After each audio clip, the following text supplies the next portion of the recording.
Isang mapagpalang araw na naman po mga kapatid at muli tayo mag-aaral ng salita ng Diyos. At ang salita ng Diyos natin pag-aaralan atin po itong kukunin sa Awit, Kabanata 70, talata 17 hanggang 18. Ang sabi po dito, sa pulpas sa pagkabata, ako'y iyong tinuruan. Hanggang ngayoy sinasambit ang gawa mong hinangaan. Maputi na ang buhok ko pagkat ako'y matanda na. O Diyos, ako'y huwag iiwan, sa piling ko'y lumagi ka. Habang ako'y naghahayag ng lakas mong tinataglay, samahan sa bawat lahing sa daigdig ay lilitaw. Mga kapatid, mga magulang, mga kaibigan, ito po ang salita ng Diyos. Ang papuri, ang pagsamba ay para lamang po sa Kanya. So itong ating binasa, ito po ay dalangin ng isang matandang lalaki. Pero mababasa natin dito na ang taong ito ay mula na kanyang pagkabata ay na sabi niya dito, sa pulpa sa aking pagkabata, ako iyong tinuturuan. So, ibig sabihin, ang taong ito, ng bata pa siya, ay yung nagiging gabay niya sa kanyang pamumuhay ay walang iba yung salita ng Diyos, yung batas ng Diyos, yung kautusan ng Panginoon. Sabi doon, hanggat ngayon sinasambit ang gawa mong hinangaan. Ibig sabihin, hindi lamang siya namumuhay sa salita ng Panginoon, kundi kanya ring ipinapahayag yung mga mabubuting ginawa ng Diyos. Hindi lamang sa buhay niya, kundi sa bawat araw-araw o sa bawat nangyayari sa kanyang paligid o sa mga tao, ipinapahayag niya yung kabutihan na ginagawa ng Diyos. At ngayon na may matanda na siya at maputi na yung kanyang buhok, ang tanging hiling niya sa Panginoon ay huwag siyang iwan at sa piling niya ay lumagi. No? Na kung saan siyempre kapag tumatanda na tayo, ay wala tayo talagang ibang inaasahan kundi ang Diyos. Siyempre kung tayo may mga anak din, di ba? Na may mga magulang, di man naghihintay ng kapalit talaga yan. Lalo dito kasi sa Canada, iba na rin kasi yung mentalidad ng mga tao dito. No, parang pag dito ka sa Canada, kailangan mo nang tanggapin na kapag tumanda ka, kung hindi ka maalagaan ng mga anak mo, is dadaling ka na lang sa mga nursing home. Kasi may kita naman talaga natin, ang buhay dito, talaga ano rin mahirap din talaga. No? Kailangan mo talagang kumayod, magda-double job, yung iba nga nagtatatlo ng trabaho. Kasi nga dahil sa mga bills din, maganda lang siyang pakinggan kasi Canada di ba? Dollars. Pero siyempre, maganda lang sa pakinggan kung nasa Pilipinas ka, di ba? Kasi siyempre dollar Pero kung dito mo naman din gagastusin sa Canada, hindi naman ganun kalakihan din. Kaya nga sa atin, habang bata pa tayo, ay sinisecure din natin. Nag-i-invest din tayo o kaya pinaghahandaan din natin yung ating pagtanda. Hindi naman pwede na bahala na, no? Bahala na lahat kay Lord, di ba? Kailangan gawin pa rin natin yung part natin. Kasi kung ano man tayo sa kinabukasan o ano man yung magiging kahinatnan o ano man yung magiging sitwasyon natin bandang huli, nakadepende rin kasi yun sa preparasyon na ginagawa natin ngayon. Kasi siyempre mayroong idea, may karunungan na ibinibigay ang Diyos. Katulad sa akin, dahil sa nursing home ako, ay marami ako nakakasalamuha. Talagang maganda yung pamumuhay nila dati. Maganda yung mga trabaho talaga nila. Pero sa kabila na meron silang mga kabataan, doon sila ngayon naninirahan sa nursing home. Kaya nga advantage kapag meron tayong katulad sa atin, no? Sa tayong mga Pilipino, meron dito sa Canada na dual citizenship. Kaya yung kagandahan dito, pwede ka umuwi sa Pilipinas, tapos pwede ka rin dito sa Canada. Hindi katulad sa nag-migrate din dito sa Canada, pero sa kanilang country, hindi legal yung pagkakaroon ng dual citizenship. O kaya yung mga talagang dito na talaga sa Canada, no choice ka na Kailangan mo na tanggapin talaga na dito ka, di ba? Pero sa atin, pag tumanda, isa nga sa pinaplano ko rin kasi ito niya, yung SSS, di ba?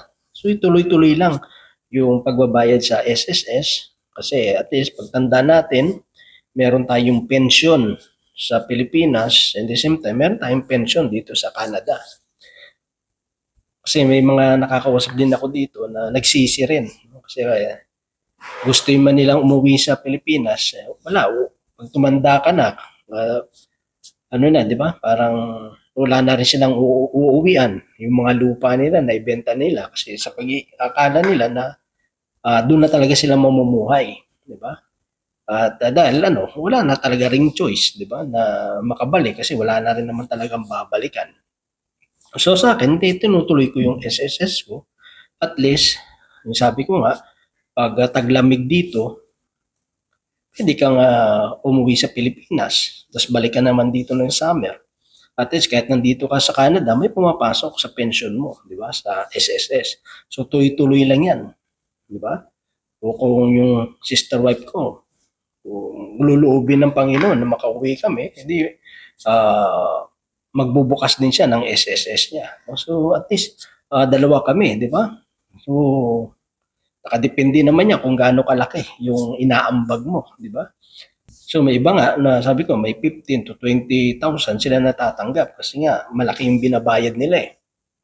Eh kung magdalawa kami, at talagay mo lang mag 15, may 30 ka na, dalawa kayo, kaya 20, may 40. Diba? At least kahit nandito ka sa Canada, may pumapasok na pera.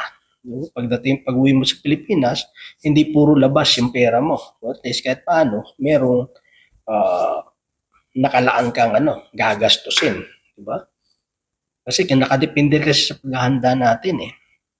Tapos pag-uwi mo dito, tapos may pension ka rin dito sa Canada. At siyempre, iba pa rin kasi yung ako, wala naman akong plano na dito mamatay sa Canada, no? At sa Pilipinas, kung meron kang pension, marami mag-aalaga sa'yo doon. At saka haba buhay mo. Kasi siyempre, pag may pension ka, ayaw nilang mamatay ka di ba? Kasi siyempre, pag namatay ka, di putol yung pension, no? So, marami mag-aalaga sa'yo. Kasi mahirap din talaga dito sa nursing home din. Depende kasi sa mag-aalaga sa iyo. Yung iba pa rin kasi kung mag-aalaga sa iyo, yung anak mo, kaya pamilya mo. Siyempre, iba kasi yung pag-aalaga ng mga Pilipino eh. Kasi yung kaalaga na yung family bonding, di ba? Yung family ties. Talagang yung pag-aaruga natin sa mga matatanda. Iba talaga, mga kapatid. Pero in reality talaga dito sa Canada, hindi mo rin talaga maasahan bandang huli yung mga anak natin na makakaanot sa atin, makaka-take care, di ba? Kasi kailangan din talaga nila magtrabaho eh. Unless nila siguro kung yung magiging husband o kaya magiging asawa ng mga anak natin is nasa Panginoon din, di ba? Kasi nakikita ko kasi yan, hindi rin pwede kasi, kunyari kung buhay pa yung magulang din ng side ng lalaki, no, na naging manugang mo, tapos kayo buhay din, hindi mo pwedeng magsama kayo sa isang bahay na yun. Eh, di tatlong hari na yun, no? Tsaka tatlong reyna, hindi pwede. So, may talaga, mahirapan talaga. So, may kita mo yung magiging, bandang huli, yung conflict ba? Kaya may kita mo, kahit masakit man doon sa mga anak nila, naiwan yung magulang nila sa nursing home, wala rin sila magawa. Kasi kailangan nila magtrabaho eh. Yan talaga yung isa sa mga malungkot na realidad dito sa Canada. Yung iniisip ng iba, sabi nila, pagtanda mo, may benefits ka naman, ganito. Pero hindi rin eh. Kasi pag nasa nursing home ka nandun lang talaga buhay mo eh. Nandun ka lang sa building eh. Hindi mo talaga may enjoy eh. Pero kung klinanuhan mo talaga, di ba? May pension ka sa Pilipinas, at least kahit paano, di ba? Meron kang meron kang gagalawin, di ba? May panggastos ka. Tapos yung pension mo rin naman dito sa Canada, kahit pamasahe mo ng pabalik-balik, di ba? Nakadepende kasi yun sa pagpaplano. Pero siyempre, the best talaga, siyempre, alam natin na hindi tayo pababayaan ng Panginoon. Na yung buhay, yung lakas, yung mga taon na inalay natin sa paglilingkod sa Panginoon, ay hindi naman 'yon babaliwalain ng Panginoon. Kaya nga sabi ni San Pablo, our labor is not in vain. No? Hindi nasasayang ang bawat paglilingkod na ibinibigay natin sa Panginoon. Kaya ito yung kanyang kahilingan, no? Habang apoy naghahayag ng lakas mong tinataglay, samahan sa bawat lahing sa daigdig ay lilitaw. So dito hinihingi niya is talagang yung pagsama ng Panginoon na hindi siya iiwan ng Diyos. So yun talaga doon talaga makakaasa tayo sa pangako ng Diyos Sa pangako ng tao, pwede kasing magbago Depende kasi sa sitwasyon May mga taong mangangako sa iyo, pero minsan maunawaan mo naman bakit hindi nila minsan nagagampanan, hindi nila nagagawa yung pangako nila kasi nga dahil sa sitwasyon, di ba? Kunyari, yung tao, nagsabi ka na kailangan mo na financial, di ba? Sa ganitong buwan. Kahit pa nagsabi sa iyo yan na o sige, tutulungan kita. Kunyari, lagyan natin sa June, no? Sa darating na June, okay, tutulungan kita sa pangangailangan mo financial. Kahit nakapagbitaw kasi ng salita yan, hindi mo alam kung anong mangyayari pagdating ng June o kaya before ng June paano kung yung taong yun na nakapangako man sa iyo, nakapagsabi man na tutulungan ka, kung merong mga anticipated, di ba, yung mga hindi niya ini-expect na biglaan nagagastusan o kaimportanteng bagay na magagastusan niya. So, gustuhin niya man na tulungan talaga kahit nakapagsalita pa yan, wala Wala talagang maibibigay Di ba? Kasi hindi natin kasi alam kung anong mangyayari sa kinabukasan. Di ba? Kaya nga sabi ng Bible, kung may itutulong ka ngayon, itulong mo na. Huwag mo sasabihin bukas pa. Sabi yan sa, kung di ako magkakamali, kung hindi sa kawikaan, sa mga ngaral. Diba? Na kapag may humingi ng tulong sa iyo, kung may tutulong ka rin naman ngayon, ibigay mo na. Huwag mo na sabihin bukas pa. Kasi hindi mo alam kung ano mangyayari bukas. So dito, ang talagang pwede natin talagang pangawakan na pangako, ang Panginoon. Na hindi niya tayo iiwan, hindi niya tayo pababayaan. Kaya panatag yung puso natin, yung sarili natin, na tumandaman tayo, alam natin na kaagapay natin, alam natin na nandyan lang si Lord na mag-iingat ng mga buhay po natin. So yun lamang mga kapatid at naman Diyos patuloy magpala sa bawat isa sa atin. God bless po sa ating lahat.